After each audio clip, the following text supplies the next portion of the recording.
Hello food lovers, welcome back to Ratnam Ruchulu. Ratnam రుచుల్లో నేను మీకోసం ఒక ఇంట్రెస్టింగ్ స్వీట్ రెసిపీ అయితే తీసుకొచ్చేసానండి. ఏంటో గెస్ట్ చేయండి చూద్దాం. గులాబ్ జామునా. మరి గులాబ్ జామున్ అయితే పైనుంచి పడేస్తే విరిగిపోవాలి కదండి, ఇంత గట్టిగా ఎలాగా ఉన్నాయి. ఇవి పాకుండలు, కొన్ని ప్లేసెస్ లో కొబ్బరి లడ్డు అని కూడా అంటారు. మరి ఇవి మన ఫెస్టివల్స్ లో యూజువల్ గా ప్రిపేర్ చేసుకుంటానే ఉంటాం. మరి దీన్ని ఎలా ఈజీగా ప్రిపేర్ చేసుకోవాలి, అండ్ ఇది 1 to 1.5 month వరకు ఈజీగా స్టోర్ చేసుకోవచ్చు. పైన క్రిస్పీగా లోపల సాఫ్ట్ గా ఉండే ఈ పాకుండలను ఎలా ప్రిపేర్ చేసుకోవాలో నేనైతే చూపించేస్తాను. వీడియో ఎండ్ వరకు ఎక్కడ మిస్ అవ్వకుండా చూడండి. మరి మీరు కనుక మా ఛానల్ ఫస్ట్ టైం చూస్తున్నట్టయితే please do like, share and subscribe to our channel. So recipe ఎలా తయారు చేసుకోవాలో చూపించేస్తాను, చూసేద్దాం పదండి. సో ఈ పాకుండలు ప్రిపేర్ చేసుకోవడానికి నేనైతే 1.5 kg బియ్యం తీసుకున్నానండి. బియ్యం తీసుకుని ఓవర్ నైట్ సోక్ చేసేసుకోవాలి. సో ఓవర్ నైట్ సోక్ చేసుకున్న తర్వాత మార్నింగ్ అవుతుంది కదా, సో మార్నింగ్ ఎవ్రీ 2 hours ఒకసారి వాటర్ అనేది చేంజ్ చేస్తూ ఉండాలి. సో దట్ స్మెల్ అనేది రాదు. మనం ఈ బియ్యాన్ని 20 hours సోక్ చేసుకుంటే చాలా బాగా వస్తాయి. నేను పాకుండలు ప్రిపేర్ చేసేది కేజీ బియ్యానికేనండి. కాకపోతే 1.5 kg ఎందుకు తీసుకున్నానంటే మనకి తడిపిండి కావాలి అంటే గనక మనకి వెంటనే దొరకదు కదా, సో దట్ నేను కొంచెం ఎక్కువ ఆడించి పెట్టుకున్నాను అనమాట. ఎప్పుడైనా పిండి లూజ్ అయినప్పుడు మనకి వెంటనే కలుపుకోవడానికి ఉంటుందని చెప్పేసి. సో ఇలా వాష్ చేసేసుకున్న దాన్ని మనం ఒక స్ట్రైనర్లో తీసుకుని స్ట్రైన్ చేసేసుకోవాలి. సో చూసారా, ఇదంతా మనం స్ట్రైనర్లో వేసేసుకుంటే దాంట్లో ఉన్న వాటర్ అంతా వచ్చేస్తుంది కిందకి. ఇప్పుడు దీన్ని ఒక డ్రై క్లాత్ మీద ఆరబెట్టుకోవాలండి. ఇలా ఆరబెట్టుకోవడం వల్ల దాంట్లో ఉన్న ఎక్సెస్ మాయిశ్చర్ అంతా క్లాత్ పీల్ చేసుకుంటుంది. తర్వాత మనం పల్చగా ఇలా స్ప్రెడ్ చేసుకోవడం వల్ల అది త్వరగా డ్రై అయిపోతుందండి. డ్రై అయిపోయిన తర్వాత మనం దీన్ని మెత్తని పిండిలాగా ఆడించేసుకోవాలండి. అలాగే దీనికి కావాల్సింది 1/2 kg బెల్లం. నేను ఇక్కడ 1/2 kgవి 2 బ్లాక్స్ తీసుకున్నాను.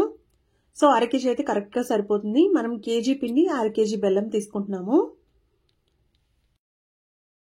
ఇప్పుడు దీన్ని మనం బెల్లం సిరప్ కింద చేసుకోవాలండి.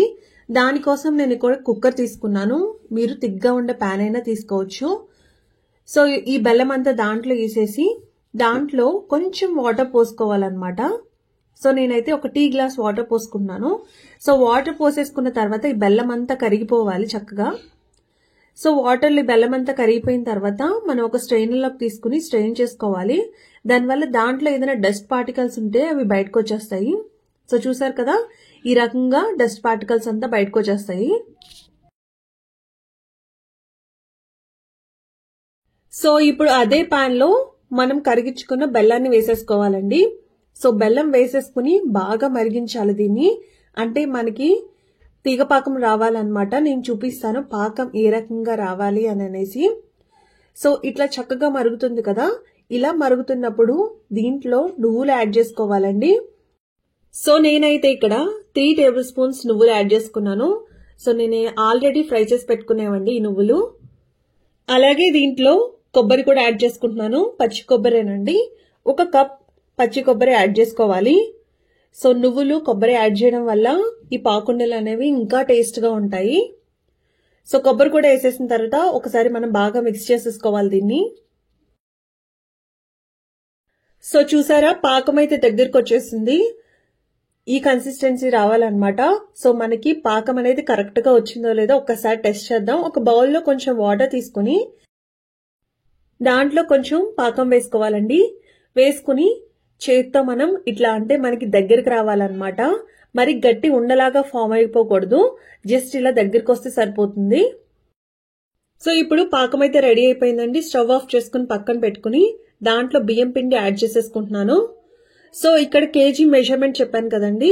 సో కేజీ బియ్యం పిండిని ఇట్లా వేసేసుకుని కొంచెం కొంచెంగా వేసుకుని లంప్స్ లేకుండా మనం చక్కగా కలిపేసుకోవాలి. సో మనకి ఫైనల్ గా కన్సిస్టెన్సీ అయితే ఇలా రావాలండి. సో పిండిని మనం ఈ రకంగా కలుపుకోవాలి. మరీ జారుడుగా ఉండకూడదు, అలాగే గట్టిగా కూడా ఉండకూడదు. సో మీడియంగా ఉండాలన్నమాట. సో ఇప్పుడు ఈ పిండిని మనం పాకుండలు చేసుకోవడానికి బాగా చల్లగా అయిపోవాలండి. సో చల్లగా అయిన తర్వాతే పాకుండలు చేసుకోవాలి. సో మనం వేడిగా ఉన్నప్పుడు చేసుకుంటే మనం ఆయిల్లో ఫ్రై చేసేటప్పుడు అవి పగిలిపోతాయి అన్నమాట.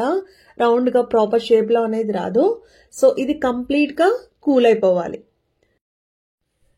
సో ఇది కొంచెం కూల్ అయ్యేలోపు నేను ఒక ప్యాన్ తీసుకుని ఆ ప్యాన్ లో ఆయిల్ వేసేసుకుంటున్నానండి. సో ఆయిల్ అనేది డీప్ ఫ్రైకి తగినంత పోసుకోవాలి మనం. ఇప్పుడు పాకుండలు చేసుకోవడానికి కొంచెం నూనె పక్కన పెట్టుకోవాలండి. అలాగే మనకి పిండి ఉంది కదా, చేత్తో కొంచెం కొంచెంగా తీసుకొని మనం ఉండలాగా చేసుకోవాలి. సో చూసారు కదా వీడియోలో చూపించిన విధంగా ఇలా కొంచెం కొంచెంగా తీసుకొని ఆయిల్ రాసుకుంటూ ఉండలాగా ఫామ్ చేసుకోవాలి. సో ఇలాగా నేనైతే ఉండలని రెడీ చేసేసుకున్నాను. ఇప్పుడు దీన్ని 1 by 1 డీప్ ఫ్రై చేసుకుందాము.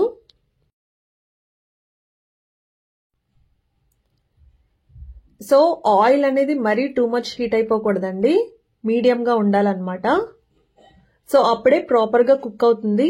అట్ ద సేమ్ టైం ఇవి కూడా డార్క్ బ్రౌన్ కలర్ వచ్చే వరకు మనం ఫ్రై చేసుకోవాలి. అలా ఫ్రై చేసుకుంటేనే బయట క్రిస్పీగా లోపల సాఫ్ట్గా ఉంటుంది. సాఫ్ట్గా ఉన్నా కూడా చాలా ప్రాపర్గా ఉడుకుతుంది అనమాట.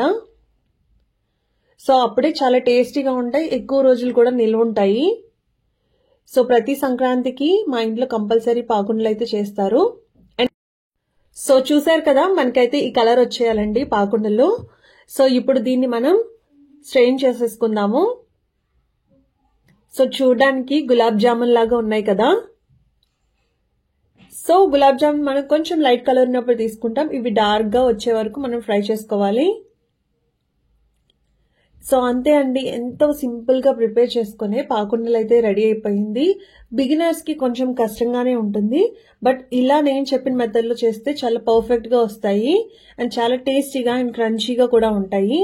ఈసారి ఎప్పుడైనా మీరు ఈ రెసిపీ ట్రై చేయాలంటే కంపల్సరీ ఈ వీడియోని చూసి ట్రై చేయండి. మరి మా వీడియోస్ కనుక మీకు నచ్చినట్టయితే please do like, share and subscribe to Ratnam రుచులు.